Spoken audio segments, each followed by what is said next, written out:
একটা গণতান্ত্রিক রাষ্ট্রে সকল দলের সকল মানুষের যে গণতান্ত্রিক যে অধিকার, যে রাজনৈতিক যে অধিকার, সেই অধিকার চাওয়ার সবার কি আছে, সেই অধিকার আছে এবং সেটা সবাই চাইতে পারে, সেটা যে কোনো দল চাইতে পারে, সেখানে কোনো আপত্তি নাই। কিন্তু এই বর্তমান যে সরকারটা গঠিত হয়েছে, এই সরকারটা কিসের মাধ্যমে আসছে এটা আমাদেরকে দেখতে হবে। এই সরকারটা একটি গণ অভ্যুত্থানের মাধ্যমে, যেটাকে আমরা বিপ্লব বলতেছি, জুলাইয়ের যে বিপ্লব, এই বিপ্লবের মাধ্যমে আমরা কিন্তু বর্তমান সরকারকে ক্ষমতা বসিয়েছি। এখানে এই সরকার কিন্তু এমনি এমনি আসে নাই, এই সরকার কিন্তু রক্ত দিয়ে ছাত্র জনতা, ডক্টর ইউনূস কিন্তু যুদ্ধকালীন সময়ে দেশে ছিল না, ওনাকে বিদেশ থেকে এদেশের মানুষ কিন্তু আবেদন করে এদেশে আনা হয়েছে, তাকে ক্ষমতা দেওয়া হয়েছে এদেশকে গঠন করার জন্য। এই যে জুলাই অভ্যুত্থানে মানুষ যে রক্ত দিয়েছে, এই রক্ত কেন দিয়েছে? এই রক্ত দেওয়ার উদ্দেশ্য কী ছিল?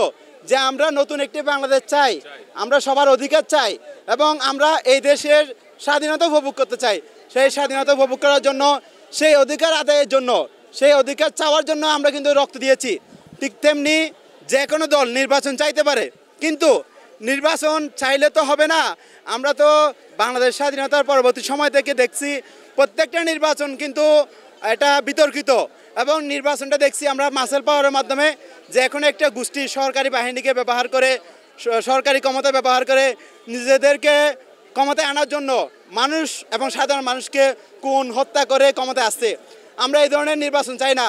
আগামী নির্বাচন হবে সুষ্ঠু, নিরপেক্ষ, যেটা অভূতপূর্ব একটি নির্বাচন আমরা আশা করি। সেক্ষেত্রে যে কোনো দল নির্বাচন চাইবে, কিন্তু এই নির্বাচন চাওয়ার আগে এই নির্বাচনের যে স্ট্রাকচার সুষ্ঠুভাবে হওয়ার জন্য, সেই স্ট্রাকচার, সেই প্রতিষ্ঠানগুলোকে আমাদের মজবুত করতে হবে, শক্ত করতে হবে। আগে যে ইনস্টিটিউশনগুলো, আগে যে ভেঙে করা দবজমঙ্গ যে প্রতিষ্ঠানগুলো আছে, সেগুলো যতক্ষণ পর্যন্ত ঠিক করা হবে না, ততক্ষণ পর্যন্ত আমার মনে হয় না শান্তি এবং সুষ্ঠু একটি নির্বাচন করা সম্ভব। সেক্ষেত্রে আমি সকল দল মত সবাইকে আহ্বান করব, আপনারা ডক্টর ইউনূসকে সহযোগিতা করেন।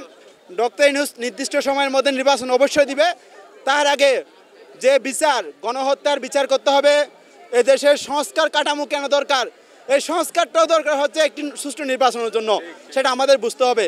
সেই নির্বাচনের জন্য সেই সংস্কার চাইতে হবে, এই রাষ্ট্রের সকল সেক্টরগুলো ঠিক করতে হবে, তাহলে আমরা নির্বাচনের দিকে যেতে পারি বলে আমি বিশ্বাস করি।